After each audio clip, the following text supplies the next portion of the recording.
Alright, welcome back everybody. So it's requested to do a Smite how to counter video for Kale.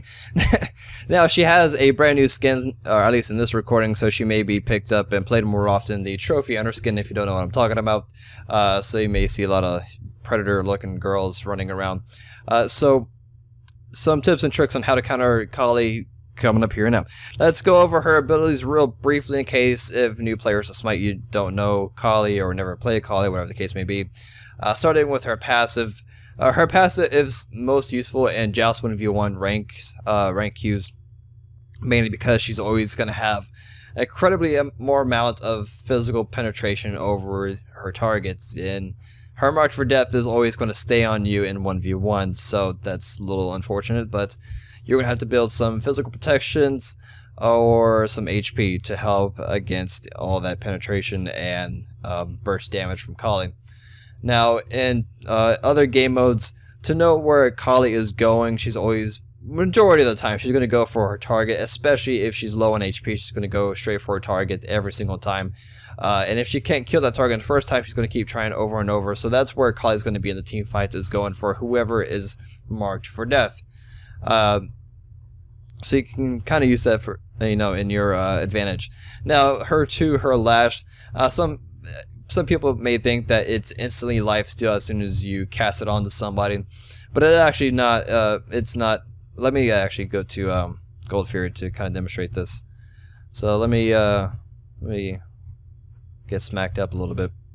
So it's actually once you use the 2, and then you start using your auto attacks, you gain lifesteal from that target, as you just saw there. So if you get hit with Lash and you have that like little debuff on you, be wary of Kale, because if she comes up to you when you have that Lash debuff on you, that means you're gonna have a hard time, because for one, you're gonna bleed, and 2, she's gonna be able to lifesteal off of you if she doesn't already have lifesteal items built onto her. So if you get hit with Lash, just be careful. She's going to have a lot of lifesteal on top of you. Now, her 3, and since it's an instant stun for 1 second, so it may not be worth buying beads for her 3. It's just a 1 second stun duration.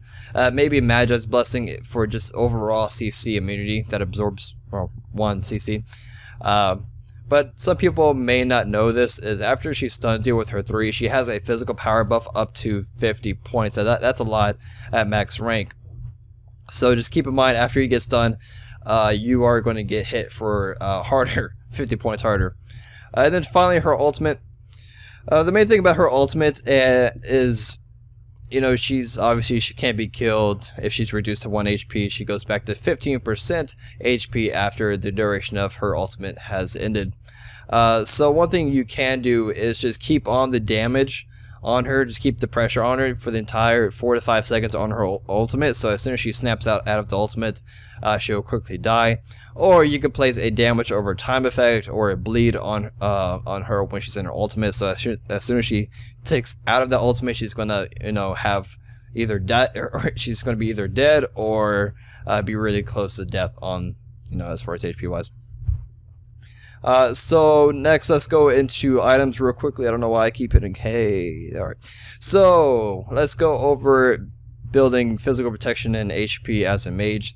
One I may recommend is Breastplate of Valor. Really high physical protection, and at the same time you're going to have 25% cooldown reduction. Now, another important note that I've seen some people make mistakes on, excuse me, English hard, is that cooldown reduction only stacks up to 40%, meaning if you buy the cooldown boots and Breastplate of Valor, you're capped out on cooldown reduction. So don't go buying Chronos Pendant on top of Breastplate of Valor and cooldown reduction boots, because that is not going to work. But yeah, this is pretty decent item to pick up for mages for really high physical protection. Next, the Imperial Helmet. You can't see it on a physical god, so if you're on a magical god, you can go under the defense and physical tab and you see a little green cap, the Imperial Helmet, and it scales all the way up to the top left branch. It's going to help you against crits, which is handy if Kale's building crits, and then the top right is going to give you a little bit more penetration on the passive there. Or let's go into, if you're a guardian or a bruiser, some items you may want to pick up would be, for one, a mystical mail. Picking this up early on a guardian or a warrior or a bruiser, whatever the case may be, is really useful. if you're going to pick this item up at all, pick it up early on, because the 40 magical damage per second is worth a lot more, and it does a lot more in general, because people don't have that much HP early game. So pick that up early game if you're going to pick it up at all, and it's going to help you against, you know, going into Kali, and you're going to do more damage against Kali as a Guardian or a Warrior, whatever the case may be. Next, hide in the median line. Really, really high physical protection. You get a little bit of HP.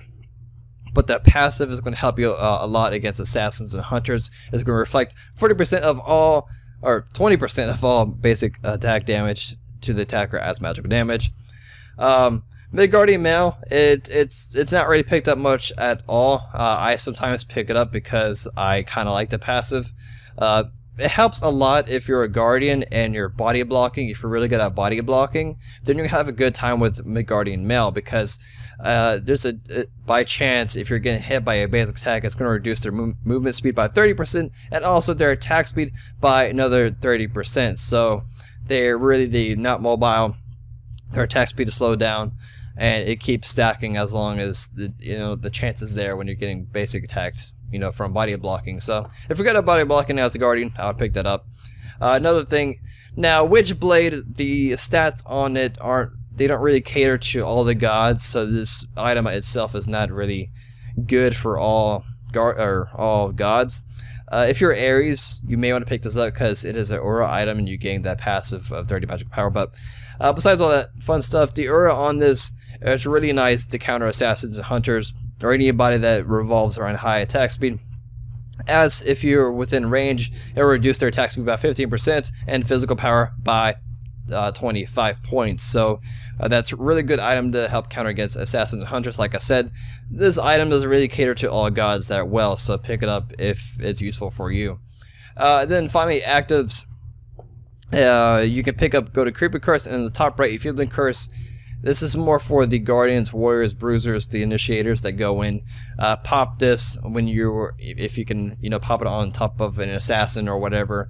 It's going to reduce their movement speed by 40%, and then also their attack speed by 30%.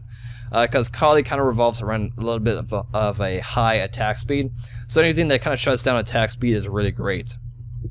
And then finally, going into like HP items, like I said, for if you're a mage to help go against bursty gods and survive longer, is definitely Warlock Sash, Ethereal Staff, or Gem of Isolation if it's good for your god.